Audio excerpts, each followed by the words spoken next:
मजार जलाकर खाक कर दी गई और मशगूल पाकिस्तान भाग गया। एक मुसलमान उसके लिए छाती नहीं पीटता।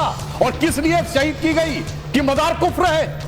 बताइए, मुसलमानों की सबसे बड़ी मस्जिद, एक मिनट सर, हजरत बल जहां मोहम्मद साहब का बाल रखा है, जिसे मुई मुकद्दस कहते हैं, वहां पर आतंकवादी घुस के कब्जा कर लिए। किसी ने नहीं कहा कि वो नापाक हो गई। इनको लड़ाई लगवानी मुसलमान में, इसलिए सुप्रीम कोर्ट ने जिसे डिस्प्यूटेड स्ट्रक्चर कहा, विवादित ढांचा कहा, उसे बाबरी मस्जिद कह कर इन लोगों ने लड़ाई लगाने का काम किया। कुछ नहीं, बाबरी मस्जिद थी है ता कयामत तक इंशाअल्लाह ताला रहेगी। और हम 6 दिसंबर 1992 के दिन हुआ, उसको हम ब्लैक डे डेमोक्रेसी का बोलते रहेंगे। और एक मस्जिद आपने छीन लिया सुधांशु जी, अब और हम मस्जिद आपको छीनने नहीं देंगे। तो ये धमकी है क्या? संविधान के दायरे में धमकी है क्या? नहीं, ये धमकी है क्या? यही जमात ने आज कोर्ट में भी कहा। आप बार-बार ये कहते हैं संविधान के दायरे में रहकर अपनी बात करते संविधान कहाँ से आ गया? जब आप अयोध्या का वर्डिक्ट नहीं मानते, जब आप कोर्ट की प्रक्रिया नहीं मानते, तो संविधान के आप कैसे बिलीवर हो गए? आप बार बार बात करते हैं कि सुप्रीम कोर्ट की जजमेंट ने कहा कि यहाँ कोई मंदिर नहीं था। सुप्रीम कोर्ट ने कहा कि इसके नीचे एक स्ट्रक्चर था, लेकिन वो इस्लामिक नहीं था। एक मिनट, मैं बताता हूं। सुप्रीम कोर्ट ने जो कहा, उसने कहा 12वीं शताब्दी से पहले यहां पर कोई मंदिर था, उसका आर्कियोलॉजिकल एविडेंस नहीं मिला। और मैं चुनौती से कहता हूं, अगर आप डॉक्यूमेंट्री एविडेंस को नकार दें तो 6 दिसंबर 92 से पहले वहां कोई स्ट्रक्चर था, इसका कोई आर्कियोलॉजिकल एविडेंस आज नहीं है। जब कोई चीज डिस्ट्रॉय हो जाती है, उसका कोई आर्कियोलॉजिकल एविडेंस नहीं बचता है। और एक बात मैं इनसे कहना चाहूंगा, देखिए लोग कैसे लड़ाई लगाते हैं। सुनिए, इसी हिंदुस्तान में सर, एक मिनट, इसी हिंदुस्तान, सर पूरी बात सुन लीजिए। इसी हिंदुस्तान में एक और मस्जिद तो शहीद हुई, शरारे शरीफ, सदियों पुरानी मजार जलाकर खाक कर दी गई और मशगूल पाकिस्तान भाग गया। एक मुसलमान उसके लिए छाती नहीं पीटता। और किस लिए शहीद की गई कि मजार कुफ्र है? बताइए, मुसलमानों की सबसे बड़ी मस्जिद, एक मिनट सर, हजरत बल जहां मोहम्मद साहब का बाल रखा है, जिसे मुई मुकद्दस कहते हैं, वहां पर आतंकवादी घुस के कब्जा कर लिए। किसी ने नहीं कहा कि वो नापाक हो गई। इनको लड़ाई लगवानी मुसलमान में, इसलिए सुप्रीम कोर्ट ने जिसे डिस्प्यूटेड स्ट्रक्चर कहा, विवादित ढांचा कहा, उसे बाबरी मस्जिद कह कर इन लोगों ने लड़ाई लगाने का काम किया। कुछ नहीं, बाबरी मस्जिद थी है ता कयामत तक इंशाअल्लाह ताला रहेगी। और हम 6 दिसंबर 1992 के दिन हुआ, उसको हम ब्लैक डे डेमोक्रेसी का बोलते रहेंगे। और एक मस्जिद आपने छीन लिया सुधांशु जी, अब और हम मस्जिद आपको छीनने नहीं देंगे। तो ये धमकी है क्या? संविधान के दायरे में धमकी है क्या? नहीं, ये धमकी है क्या? यही जमात ने आज कोर्ट में भी कहा। आप बार-बार ये कहते हैं संविधान के दायरे में रहकर अपनी बात करते संविधान कहाँ से आ गया? जब आप अयोध्या का वर्डिक्ट नहीं मानते, जब आप कोर्ट की प्रक्रिया नहीं मानते, तो संविधान के आप कैसे बिलीवर हो गए? लेकिन अब मैं जमाई साहब से पूछना चाहती हूँ, अमीक जमाई साहब, एक तो ये बोलते हैं जो बोलते हैं, दूसरी तरफ से राम गोपाल यादव जी बोलते हैं। राम गोपाल यादव जी कहते हैं छोटे छोटे जज देश में आग लगवा रहे हैं। आज उन्होंने कहा हाँ होगा ही, अगर इस तरह से कोर्ट में दायर किए जाएंगे पिटीशंस तो अशांति होगी। मैं पूछना चाहती हूं, किसको डरा रहे हैं, किसको धमका रहे हैं? क्योंकि 92% वोट आपका मुसलमानों से आता है। ये 2024 के लोकसभा इलेक्शंस दिखाते हैं, इंडिया गठबंधन को 92% मुसलमानों का वोट मिला। तो बस उन्हीं के लिए, एक वोट बैंक के लिए ये स्टेटमेंट्स हैं। बात से मुसलमानों की नहीं नाविका जी, आपका कार्यक्रम पूरे देश में इस वक्त करोड़ों लोग देख रहे होंगे। आप बात कर रही हैं कि जो सांप्रदायिक उन्माद है, पोलराइजेशन की जो राजनीति है इस देश के अंदर, शिलान्यास से आप उठाइए, राम मंदिर का जो प्रोजेक्ट था भारतीय जनता पार्टी और जो ये आंदोलन इस देश में चलाया गया, इस देश को क्या मिला? आखिर में सुप्रीम कोर्ट के मामले में इस देश के हिंदुओं ने, मुसलमानों ने मिलकर, और विशेषकर मुसलमानों ने मिलकर आगे बढ़कर अपने देश के हिंदू भाइयों के लिए, सौहार्द के लिए, आइडिया ऑफ इंडिया के लिए, भाईचारे के लिए हमने कहा ठीक है, अगर इससे इस मुल्क में अमन आता है तो जो सुप्रीम कोर्ट कहेगी, एक ईटा पूरे देश में, एक नाराजगी का इजहार, एक प्रेस नोट पूरे देश में मुसलमान जारी नहीं करेंगे। और जो लोग इसके जानकार हैं वो ये जानते हैं कि सुप्रीम कोर्ट के बाद जब फैसला आया तो इस देश के सब लोगों ने माना। लेकिन क्या जब प्रधानमंत्री जी हमारे देश के विकसित भारत, पता नहीं कौन सा भारत। और इस देश में आप देखिए दूसरी तरफ 65% माएं इस देश में पहली बार जब वो मां बच्चा पैदा करती हैं तो कुपोषण है। इस देश के अंदर 70% विश्वविद्यालयों में, सुधांशु जी संसद में हैं, इनको आंकड़े बहुत पता हैं, शिक्षक नहीं है हमारे देश के विश्वविद्यालयों में। और ग्रामीण उत्तर प्रदेश चले जाइए, हमारा ग्रामीण भारत में चले जाइए, सेप्ट्रान का टैबलेट अस्पताल में नहीं मिल रहा है। झांसी में क्या हुआ, एनआईसीयू के अंदर वो बच्चा कौन था जिसने अभी आंख भी नहीं खोली थी, हिंदू था, मुसलमान था, मंदिर में जाएगा, मस्जिद में जाएगा, बौद्ध मंदिर में जाएगा, जैन मंदिर में जाएगा, किसी को नहीं पता। इसीलिए अखिलेश यादव जी कहते हैं कि इस देश में पॉजिटिव पॉलिटिक्स कब होगी। पॉजिटिव पॉलिटिक्स का मतलब यह है कि जब प्रधानमंत्री जी जो कहते हैं वो करते क्यों नहीं है। क्या यह बात सही नहीं कि पुष्पमित्र शुंग का, जब हम इतिहास में जाएंगे, हम इतिहास के छात्र हैं, स्टूडेंट रहे हैं, पुष्पमित्र शुंग ने इस देश के अंदर यहां से लेकर अफगानिस्तान तक, नाविका मैम, पूरे देश में उसने जो है बौद्ध मठों को जमीन में दफना दिया। आपका नाम बताइए, हवा मत दफना दिया था। कोट करिए सोर्स, और बताइए, हवा में झूठ मत बोलिए, सोर्स और कोट करिए, इनको सोर्स कोट करिए, सुधांशु, सोर्स कोट करिए, और एविडेंस एविडेंस नहीं, एविडेंस किताब बताइए, सोर्स किताब बताइए। और सुनिए, फैक्ट पर बात करिए। जैन मंदिर, अच्छा, ये जैन मंदिर, गुजरात में जैन मंदिर, जहां भारतीय जनता पार्टी को मौका मिलता है जैन समाज पर चढ़ाई करने का काम करते हैं, और एक सैकड़ों साल पुरानी मंदिर पे हिंदू समाज के लोगों ने कब्जा कर लिया। और गोमती एविडेंस है, गोमटगिरी में, आंकड़े हैं, गोमटगिरी, किताब है, गोमटगिरी मध्य प्रदेश में क्या हुआ, कोई डॉक्यूमेंटेशन है जिसके बेसिस पर आप ये गोमटगिरी मध्य प्रदेश में क्या हुआ। हमारे जैन साहब बैठे हैं, हो सकता है कि गैर हिंदू हैं, जैन समाज की भी इनको थोड़ा चिंता हो, ये बता देंगे। गोमटगिरी में हिंदू समाज के लोगों ने मंदिर को कब्जा किया। मेरा सवाल सिर्फ ये है कि ये जो हजारों साल के इतिहास हैं, मंदिर खोदना, मस्जिद खोदना, बौद्ध मत खोदना, जहां पे जिस मंदिर में जाइए बुद्धा की मूर्तियां निकलती हैं, कल लोग आएंगे कहेंगे साहब मंदिर गिराइए, मंदिर का सर्वे कराइए, बड़ा नहीं होगा इस देश के अंदर। मैं सुधांशु जी से पूछता हूं, प्रधानमंत्री जब ये कहते हैं कि हम इस देश को दुनिया में आगे ले जाना चाहते हैं, दुनिया में हम नेता बनाना चाहते हैं, आप नेता नहीं, इस देश को आग लगाकर खाक कर देना चाहते हैं। अब मैं बताता हूं सरेआम कैसे झूठ बोलता है कोई व्यक्ति दिखाई पड़ रहा है। अभी वारिस पठान ने बोला, जूनागढ़ गुजरात में क्या हुआ, पूरी बात बोले। अब आप बोल चुके सर, जैन मंदिर कब्जा किया आपने, आप बोल चुके, आपने जैन मंदिर कब्जा किया कि नहीं सर? बोल भाई, गोमटगिरी मध्य प्रदेश में जैन मंदिर पर कब्जा हुआ कि नहीं?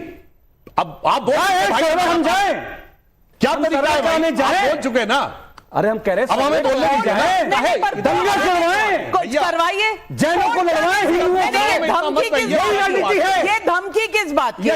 ये देश में संविधान है, कोर्ट जाइए। अब देखिए, अमीर जमाई जी ने आए बाएं साएं बोला। अभी उसका पहला प्रमाण ये कह रहे हैं मुसलमानों ने बड़ा उदार हृदय दिखाया और सुप्रीम कोर्ट को स्वीकार किया। भैया कान में तेल डाले बैठे तो वारिस पठान तो बोले कयामत बाबरी मस्जिद रहेगी और हम हमेशा मानते। मेरे भाई, एक तरफ ये बोल रहा, दूसरी तरफ ये बोल रहा, सरेआम झूठ इसे कहते हैं।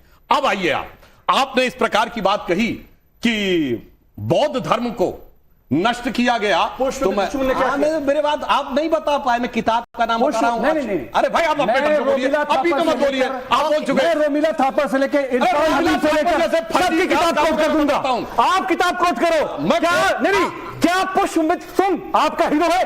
ओके, आपका हीरो है भैया, चिल्लाओ नहीं, जाओ किताब कोट करो। आपका हीरो है, अरे भाई किताब कोट कर रहा हूं। पुष्पमित्र शुंग आपका हीरो है, आपका हीरो है। अपने टाइम पे बोलेंगे, दूसरे में बोलेंगे। किताब का नाम बताइए। किताब का नाम है अशोकावदान, जो अशोक की ऑटोबायोग्राफी है। मेरा भाई कान खोल के सुन, अशोक हुआ 263 बीसी में, पुष्यमित्र हुआ 182 बीसी में। 90 साल के बाद अशोकावदान में पुष्यमित्र का उल्लेख कैसे आया? जैसे 2000 साल बाद कोई कहे गांधी की ऑटोबायोग्राफी में मोदी का उल्लेख। अब चुप रहिए, सुनिए। हुकूमत खत्म करके कब्जा करा। क्या डायनेस्टी कैसे बनी? क्या तरीका है भाई? शुंग डायनेस्टी कैसे बनी? आप झूठ बोलेंगे मैं रोकूंगा आपको। आप झूठ बोलेंगे मैं रोकूंगा आपको काउंटर का समय शुंग डायनेस्टी कैसे बनी? मैंने नहीं बोला, आप सोच नहीं कोट कर पाए, आप हवा में बोल रहे थे। आपको सुना अमीक जमाई, कान खोल के सुनो। आरएसएस की किताब से मत बोलिएगा, आरएसएस की किताब से मत बोलिएगा। तो क्या तरीका है ऐसे बदतमीजी करने? ये तरीका नहीं होता डिबेट का। अमीक जमाई, अब सुनो कान खोल के। हाँ। डॉक्टर अंबेडकर ने लिखा writings and speeches of Babasaheb Ambedkar, सरकारी किताब है, published by Maharashtra government in 1987, then republished by central government in January 2014 by ministry of social justice and empowerment. सुना उसमें है chapter number 9 decline of Buddhism, page number 229, उसका last paragraph में लिखा हुआ है there is no doubt about it that the destruction of Buddhism was done by the invasions of Muslims। Narendra Modi के गुजरात में जैन मंदिर पे हमला हुआ। जैन में 1000 साल पहले जा रहे हैं, 1000 साल पहले किया। जहां ताकत में आते हो, ज्यादा पढ़े लिखे, जहां ताकत में आते हो माइनॉरिटीज पे हमला करते हो, चाहे वो जैन हो, सिख हो, मुसलमान हो। यही इतिहास है आपका।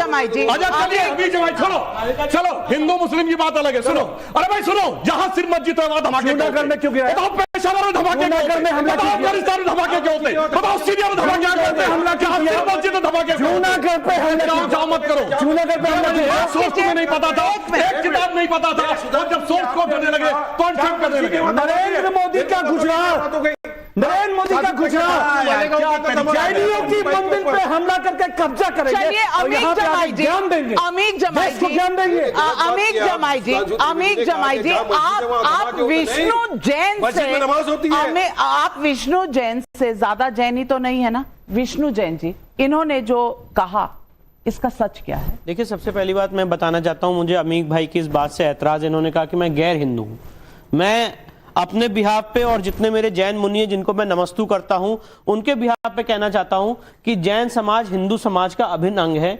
तो जो ये बोल रहे हैं कि हम अलग हैं या हिंदू समाज अपने आप को हिंदू समाज का व्यक्ति नहीं मानते हैं, ये गलत बोल रहे हैं। मैं उतना ही सनातनी और उतना ही जैन हूं, हम दोनों एक दूसरे के अभिन्न अंग हैं। अगर आपको जैन सभ्यता को समझना है तो जाके रणकपुर के जैन मंदिर को देख लीजिए, जहां पे भैरव भैरवी की पूजा होती है और हमेशा हिंदू और जैन मंदिर साथ में बने। पहली बात। अमीक भाई को बड़ी चिंता थी गिरनार में क्या हो रहा है। नाविका जी, एक बहुत मर्मम घटना बताना चाहता हूं। 2013 में सुधांशु जी यहाँ पे, उनको अच्छे से याद होगा, और ये मैंने इसके ऊपर केस किया था, मेरे पास इसका एफिडेविट पूरा रिकॉर्ड है। जब 2013 में फरवरी में अखिलेश सरकार आई थी तो हमारे लखनऊ में एक बुद्धा चौक होती थी, बुद्धा पार्क होता था और महावीर चौक थी। वहां पे महावीर जी की मूर्ति तोड़ दी थी नमाज के बाद, ठीक है। बुद्धा जी की मूर्ति, वीडियो है उसका, उसके ऊपर पेशाब की गई थी, ठीक है। मैं नेशनल टेलीविजन, जब आजाद मैदान में अमर जवान ज्योति तोड़ी और सुनिए, और नाविका जी, हमने रिप्रेजेंटेशन दिए गवर्नमेंट को कि हमारी महावीर स्वामी की मूर्ति को वापस स्थापित करिए। सरकार ने नहीं किया। जस्टिस उमानाथ सिंह साहब की बेंच थी, हम लोग ने याचिका की, कोर्ट ने कहा जो पहले मूर्ति थी उससे भव्य मूर्ति वहां पे इमीडिएट लगाई जाए, हाईकोर्ट के आदेश के बाद निकली। आज यहां पे बात कर रहे हैं कि इन्होंने यहां पे बात की कि, एक मिनट बता रहा हूं, जूनागढ़ की बात पे भी आ रहा हूं। मैं पूछना चाहता हूं जो निहत्ते का आज तो 6 दिसंबर है, निहत्ते, सर आप ऐसे बीच में, सर आप ऐसे लखनऊ की बात बता दी, काउंटर अपने आप को बचाइए मत। जूनागढ़ के जैन समाज के साथ खड़े हो, पूरा मुल्क देख रहा है आपको। विष्णु जैन, आप युवा हो, बोलेंगे आप युवा हो, आप युवा हो, राजनीति राइट हो या कुछ भी हो, और तुम्हारे आप युवा हो, बयान है तालिबान मेरे दिल में, आप युवा हो, बोलो आप युवा हो, मेरे दिल में शफीकुर बीजेपी आपको इस्तेमाल कर रही है, एक अलग बात है, उड़ाया था। लेकिन जूनागढ़ पे जैन मंदिर के हमले पर नहीं बोल पाओ, बोलने लगते हैं, पूरा देश का जैन देख रहा है। बोलो, हम भी बोलेंगे, हमें बोलने तो दीजिए। जूनागढ़ पे बोलिए। देखिए, पहले मैं एक मिनट आपके हिसाब से नहीं बोलूंगा ना, अपने हिसाब से बोलूंगा। सबसे इंपॉर्टेंट बात है, निहत्ते कार सेवकों के ऊपर गोली चलवाना हो, चाहे वो पहले आपने किया हो, उसके बाद बोलना हो कि उनकी जो लोग हैं वो 32 ही मरे थे जबकि उससे कहीं ज्यादा मरे थे, उनको कंपनसेशन ना देना हो, शांति सुरक्षा बल लाना हो, उर्दू ट्रांसलेटर लाना हो, 2013 में आतंकवादियों को छोड़ना हो, ये सारा इनका पूरा हमने इतिहास देखा। अब मैं इनसे पूछना चाहता हूं, इन्होंने यहाँ पे कहा कि जो राम मंदिर में सुप्रीम कोर्ट का फैसला आया वो हम सबने मान लिया। भाई आपको मानना ही था क्योंकि सुप्रीम कोर्ट का फैसला है। आप क्या कहोगे, हम नहीं मानते? तो आप नहीं मानते तो आपके नहीं मानने से कुछ भी नहीं होता है। सुप्रीम कोर्ट का फैसला है, वो सबके ऊपर आर्टिकल 141 के अंदर बाइंडिंग है। अब जहां तक इन्होंने जूनागढ़ की बात की, गिरनार जी पर्वत की, मैं उसमें बताना चाहता हूं नाविका जी, उसके 5वें टोक पे एक डिस्प्यूट चल रहा है, बात सही है, और उस डिस्प्यूट के लिए दोनों समाज आपस में बैठ के उसका हल निकाल रहे हैं और बहुत जल्दी आपस में म्यूचुअल कंसेंट से उसका हल निकलने जा रहा है। जितने हमारे जैन मुनिराज हैं वो और जितने वहां के स्टेक होल्डर्स हैं वो बैठ के बहुत जल्दी उस डिस्प्यूट को सॉल्व करने वाले हैं। 2006 से गुजरात हाईकोर्ट में उसके ऊपर केस चल रहा है, पर वो डिस्प्यूट एमिकेबली बहुत जल्दी सॉल्व होने वाला है। इतना सा इश्यू है कि जो भगवान नेमिनाथ की वहां पे चरण पादुका है उसके दर्शन करने का जैन समाज के लोगों को अधिकार मिले और वहां पे आपस में डिस्कशन चल के बहुत जल्दी म्यूचुअल कंसेंट से वो सॉल्व होने वाला है। ये मैं आपके चैनल पे बोल के जा रहा हूं, तो इनको इतनी फिक्र है, कोई दिक्कत नहीं है। पर आज मैं अमीक जमई भाई से ये पूछना चाहता हूं, इन्होंने बहुत जैन समाज की बात कही, इनसे जरा पूछिए कि कुतुब मीनार के परिसर के अंदर लिखा हुआ है कि 27 जैन मंदिर और हिंदू मंदिर को तोड़ के उसके मलबे से कुव्वतुल इस्लाम मस्जिद बनाई गई है, उसके लिए क्या कहेंगे? अब मैंने जवाब दे दिया किंडार जी का, इसके लिए बताइए। जब आपने कहा पुष्पमित्र सिंह, एक मिनट सर, आपने कहा पुष्पमित्र सिंह आपका हीरो है, मैं पूछना चाहता हूं कि औरंगजेब, खिलजी, बाबर, जिन लोगों ने यहां पे हजारों हमारी माताओं बहनों का जौहर किया, वो आपके हीरो है? ये बताइए, इस देश का संविधान आपका हीरो है? और अगर इस देश का संविधान आपका हीरो है तो जो 27 जैन मंदिर और हिंदू मंदिर को तोड़ के उसके मलबे से कुव्वतुल इस्लाम मस्जिद बनाई गई है, उसके ऊपर आपका क्या टेक है? विष्णु जैन, आपका हीरो सावरकर है, गोडसे मैं नहीं जानता हूं। इस देश का जो हीरो है ना, मुसलमानों का। कुतुब मीनार पे जवाब दीजिए। मैं बोल रहा हूं मुसलमानों का, मैं कुतुब मीनार के जमाने में पैदा नहीं हुआ। कुतुब मीनार पे जवाब दीजिए। मैं पैदा नहीं हुआ, कुतुब मीनार पे जवाब ये पैदा हुए थे ना कोई पैदा हुआ। तो आप ज्ञानवापी के जमाने में भी नहीं हुए। आप भारतीय जनता पार्टी से क्यों बोल रही हैं? मस्जिद जमाने में भी नहीं हुए। 27 जैन मंदिर हिंदू मंदिर को तोड़ के बनाई गई, उस पर क्या स्टैंड है? गोरखपुर के जैन मंदिर के लिए क्या स्टैंड है? जिनकी बात कर रहे थे उनसे पैदा हो पुष्पमित्र सिंह के समय पैदा हुआ था। सिर्फ और सिर्फ हिंदू समाज को लड़वाना चाहते हैं। खुदाई कहाँ हुई है? इनसे पूछिए। आज इस बात पे फैसला हो जाए कि खुदाई कहाँ हुई है, खुदाई कहाँ हुई है? अरे हमारा ज्ञानवापी के वसूल खाने को सील करवा दिया, ज्ञानवापी वसूल खाने को सील करवा दिया। अभी संबल में भी क्या हुआ, पता चला कि पानी निकल रहा है तो पब्लिक आ गई, पब्लिक आ गई तो गोली चला के गोली मार दिए, 5 लोग को शहीद कर दिया। अभी आज मुसलमानों को शहीद कर दिया आपने। अब एक मिनट सुधांशु जी, एक तरफ एक मिनट नहीं, एक मिनट सुधांशु जी, अब ये कह रहे हैं हमारे ज्ञानवापी का वजू खाना सील करवा दिया। एक तरफ कह रहे हैं हम संविधान में विश्वास रखते हैं, एक तरफ कह रहे हैं हम अंबेडकर जी में विश्वास रखते हैं, और दूसरी तरफ कोर्ट के आदेश को कह रहे हैं सील करवा दिया आप लोग। अरे तो पार्लियामेंट के कानून को क्यों नहीं मानते तुम लोग? क्यों जब पार्लियामेंट में कानून पास होता है आज तक एक्शन, सीए को क्यों नहीं मानते? आज तक आप सीए को क्यों नहीं मानते? आप वक्फ सीए को, अरे भाई अमेंडमेंट एक्ट को क्यों नहीं मानते? वो भी पार्लियामेंट ने, सुप्रीम कोर्ट ने बोला आपको नहीं, आप वक्फ कानून को क्यों नहीं मानते? वक्फ अमेंडमेंट बिल आ जाएगा, पार्लियामेंट मीटिंग कर देगी, तो क्या मानेंगे? सब नहीं मानेंगे। आप हर चीज जो आपके फेवर में उसको मानना चाहते हैं। और नाविका जी, नाविका जी ने चाहे तो मारा था, नहीं बोल माना, लेकिन एक मिनट सबरीमाला में माना था। सुधांशु जी से सवाल है, सुधांशु जी से सवाल। मैं सारी बात, समस्या की जड़ ये है कि जब इस देश का पार्टीशन हुआ तो 2 देश इस्लामिक स्टेट बने, जो बाद में एक पार्ट दूसरे में टूट गया, और भारत, मैं जिम्मेदारी से कह रहा हूं, कॉन्स्टिट्यूशनली पार्शियली इस्लामिक कंट्री बना, जिसमें सिर्फ सेकुलरिज्म का मुलम्मा चढ़ाया गया। वरना मैं चैलेंज करके पूछता हूं, दुनिया में एक सेकुलर देश बताइए जहां ट्रिपल तलाक, हलाला, मेहरम, हज सब्सिडी, वक्फ बोर्ड, पर्सनल लॉ होता हो, और अगर सुप्रीम कोर्ट और शरिया में मतभेद हो जाए तो I am quoting the Shahbano case कि पार्लियामेंट सुप्रीम कोर्ट को रौंद कर पार्लियामेंट सुप्रीम कोर्ट से ऊपर शरियत कर दे। अगर एक सेकुलर देश बताओ, मैं माफी मांगने तैयार हूं। सिर्फ इस्लामिक देशों में होता है, और आज मोदी जी के नेतृत्व में ये ईमानदारी से एक सेकुलर देश बन रहा है, इसलिए इनके दिल में तकलीफ हो रही है। जो इस देश का सेकुलर नहीं, कॉन्स्टिट्यूशनली पार्शियल मुस्लिम कैरेक्टर बचा के योगी जी संविधान की शपथ ले, एक सेकुलर देश बताओ जहां वक्फ बोर्ड है। नहीं, माफ कीजिए, एक सेकुलर देश बताओ जहां वक्फ बोर्ड होता है। क्या हो रहा है? डीएनए सबका चेक कराना पड़ेगा। अरे आप लोग संविधान को कभी तो मानो, संविधान की शपथ लेके चीफ मिनिस्टर बन जाते हैं, और जो मैटर सब बाकी आप बात करते हो जाके पब्लिक के बीच में। मैं तो चाहूंगा सुप्रीम कोर्ट इस बात का वारिस फरहान भाई, मैं सबसे पहले, नहीं वारिस भाई, मैं सबसे पहले आपसे पूछती हूँ, आप संविधान मानते हैं ना? बिल्कुल मानते हैं। तो संविधान किस समय शपथ लेते वक्त फिलिस्तीन क्यों याद आ रहा था?